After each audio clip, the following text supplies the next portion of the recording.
once the news broke on Sunday morning that we had lost Sabu. At 60 years old, Sabu passed away, and that word spread throughout the wrestling community and hit a lot of us hard. I think Sabu is such an iconic performer, such a one-of-a-kind character, somebody that has been emulated as much as anybody in wrestling has ever been emulated, but still ends up maintaining this level of uniqueness that has not been duplicated.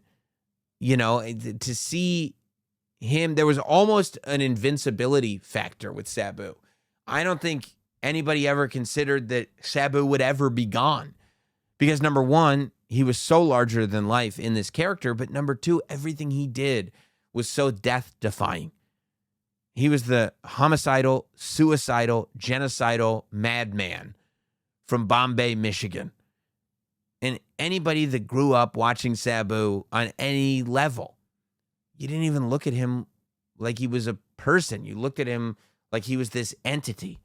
If you started watching, I started watching Sabu early on. I remember back in my VHS tape trading days that I would be getting copies of Best of Sabu in Japan.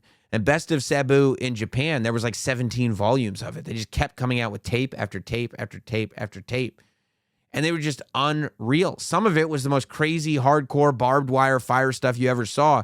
And the other stuff was just the insane flips that he was doing, the stuff that he was doing with tables. It was stuff that I had never seen before. You're talking about 1994, 1995, even going into 96, where it's like, think about what was going on then. You're talking about the time that Shawn Michaels' boyhood dream is coming true. Okay, you're talking about running on diesel power. You're talking about cartoon characters come to life in the WWE, and Sabu is over here doing the complete opposite. Something that feels much more like wrestling in 2025 than it does wrestling in 1995. But Sabu was far, far ahead of his time. The way he would use his body, he would not land gracefully. It didn't look like a wrestling move. It looked like he just saw his opponent and literally just went, oh my God, I know what to do. And would run, flip over the rope, and just land where he landed, hoping that his body as a mass would hit you and lay you out. And that's how he would win these matches. Sabu was using tables before anybody. All these chants of we want tables. While people took it far, Public Enemy took it far in WCW. The Dudley Boys obviously took it far in WWE. But all of it, in terms of bringing it to America, in terms of associating it with somebody, in terms of it being a regular part of the act, it was Sabu. He was the table guy. As far as wrestling in America, it was ECW that brought Sabu, and I think that Sabu had as much to do with ECW's success as ECW had to do with Sabu's success in the United States of America. The two of them just went together from the very beginning of Sabu coming out, when ECW was still doing gimmicks, was still doing the Tasmaniac instead of Taz, was still, kind of doing old school wrestling, I guess. When Sabu would come out in the straitjacket, chained to the dolly with the Hannibal Lecter mask on, and when he would get, and he'd be like, it would be super cheesy, but then he'd get in the ring and you would get it, you'd believe it. Sabu in Japan, they have this culture, and you would see it going back to even like Bruiser Brody, where wrestlers would go into the crowd and you wouldn't need security because the crowd would run in fear. Whether it was Gladiator Mike Awesome, whether it was Terry Funk, whether it was Cactus Jack, whether it was any of these guys, Mr. Pogo, Sabu. If these guys got into the crowd, it could be Leatherface. Like I said, Bruiser Brody. The fans were running because they didn't want to get clobbered, and they would get clobbered. Sabu brought that to the United States. Sabu brought that to ECW. Sabu brought it to a place where in Philadelphia, when they already were fed up with gimmicks, Sabu made them believe, even though he came in with the Hannibal Lecter mask on, that it was real, that he was crazy, that he was unpredictable, that he really was homicidal, suicidal, and genocidal. When you talk about stories, when you talk about anticipation, when you talk about big match feel, there might be no ECW match in the history of the promotion that was more anticipated than Taz versus Sabu. Taz versus Sabu and the build to that at Barely Legal 1997 was, I mean, it was art. It was a work of art. That scene that any of us that watched ECW hardcore TV when we were growing up, we know exactly what that scene was. When Taz was in the ring and the lights went out and they came back on and Taz has his arms folded and Sabu has appeared in the ring with his finger pointed to the sky, and we realized we might really get this. Taz had been built as this human suplex machine, the MMA fighter in professional wrestling before MMA was mainstream. Nobody could touch him. He didn't sell for anybody. He didn't lose to anybody. But Sabu was the same way. Sabu was this psychopath that would go in and use his own body, scarred as it was, to just absolutely destroy people. And he didn't sell for anybody, and he didn't lose. And we're going to get it. Sabu versus Taz. And this was a rivalry that had been built, and it was built over the course of over a year. And you watch that, and you see the crowd react to Sabu and Taz, and you forget that this is a regional, independent promotion. All of a sudden, it becomes the biggest and most important story in professional wrestling for anybody that's paying attention to ECW. And it was the match.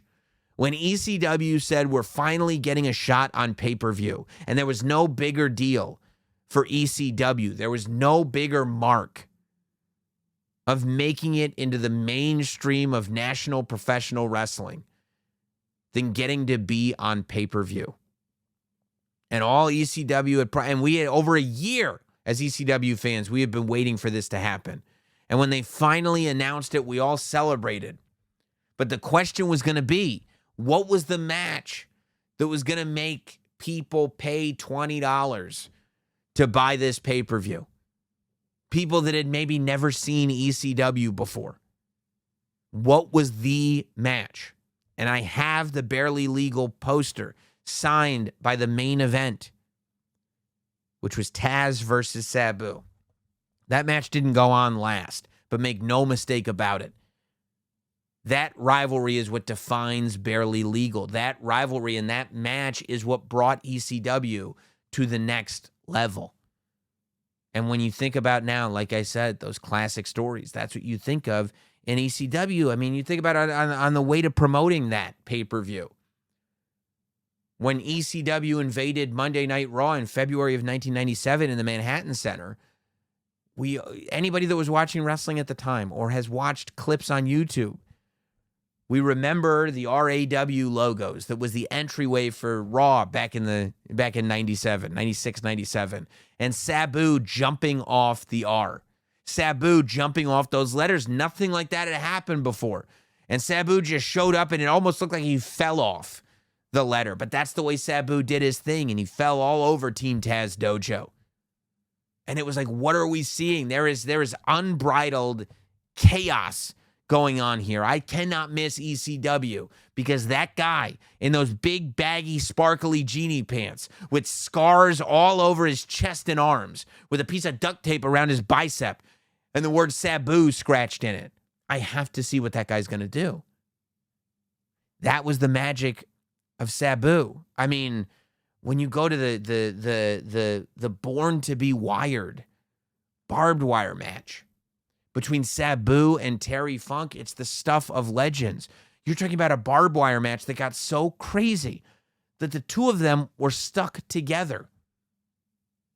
A match that was so crazy that it looked like Sabu's bicep was getting torn off of his arm, and he just used tape to tape it back on and continue on with this barbed wire warfare.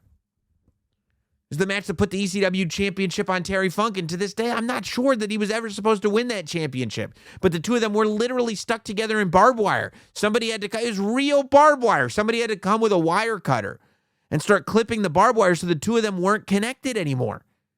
Because that's how hard they went. Sabu was recognized as a guy that could make a difference. But outside of ECW, nobody knew how to handle the utter chaos that Sabu brought to the table. He made that appearance on Raw in 96, but there were other appearances that he would make on Raw as part of an ECW ongoing storyline with Jerry Lawler. They didn't really know how to do Sabu. When Nitro first started and Eric Bischoff needed to differentiate WCW from WWE, needed to show the world that WCW was doing things differently, better than, less than, different from. He went different from. And part of the way he did that was getting Sabu. And people forget this, but those early episodes of Monday Nitro, Sabu was a featured player and he brought out the table and he brought out everything. But he didn't last longer than a few weeks in WCW. And who knows? I don't know why. I could ask Eric Bischoff, I suppose. Sabu was brought into WWE when they relaunched ECW. And of course, the relaunch of ECW was terrible, but it was clear that if they wanted people to believe that they were relaunching ECW, Sabu was an essential, maybe the essential part to the brand. Sabu had his whole run in TNA that got people excited about who he was. I mean, his last match was his last match. Over WrestleMania weekend, he wrestled Joey Janela in a barbed wire match while he was wearing a suit. And it was promoted as Sabu's last match. And I don't think anybody really believed that it was going to be Sabu's last match. I mean, he hadn't wrestled in a while before that, but you know how wrestlers are. But they certainly didn't think it would be his last match because he wouldn't have any choice. I think everybody has memories of Sabu. This was a guy that even before YouTube, you would find clips wherever you could find clips. There are thousands of people who grew up in my generation that broke beds, chairs, tables in their homes, mimicking Sabu.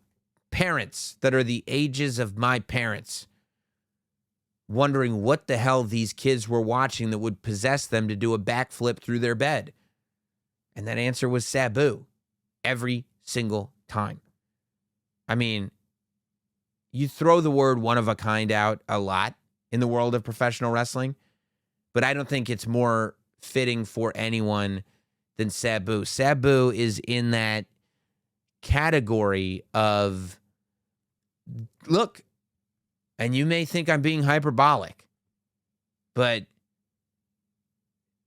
WCW had Sting. WWE had The Undertaker. ECW had Sabu. And there's just no getting around it. Sabu, to people who watched ECW like that, was as iconic as any wrestling character has ever been. And to this day today, you see people trying to do what Sabu did, trying to pull off the moves that Sabu pulled off, trying to create the environment, the aura that Sabu did every time. 20 years ahead of his time, and still somebody that shaped the way things are done today. So rest in peace to Sabu, gone far too soon, and one that I hope, and I'm glad people are paying so much attention to it, and I hope people do spend a lot of time in the weeks and the months watching Sabu matches, watching Sabu tapes, because they all hold up better than you would think anything could. It's pretty amazing.